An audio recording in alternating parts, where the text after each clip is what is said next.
السلام عليكم. لا تنسوا الاعجاب بالفيديو والاشتراك في القناة تشجيعا لنا لنستمر بنشر المزيد إن شاء الله.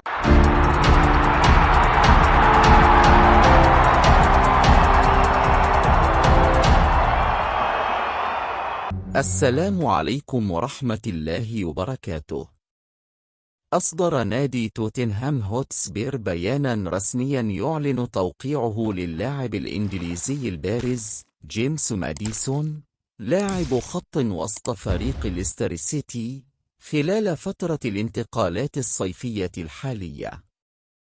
وأشار البيان الرسمي لنادي توتنهام إلى أن التعاقد مع جيمس ماديسون قد تم بالصفقة بيع نهائية، وستمتد مدة التعاقد حتى صيف عام 2028.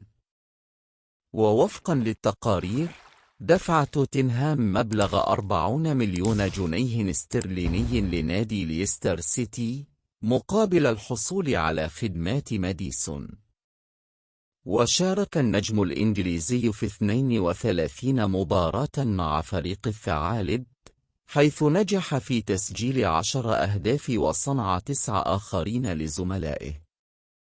نشكركم على حسن المتابعة، نرجو منكم الدعم والاشتراك في القناة والإعجاب بالفيديو ومتابعة موقعنا أحمد شريف دوت كوم للمزيد من الأخبار الرياضية.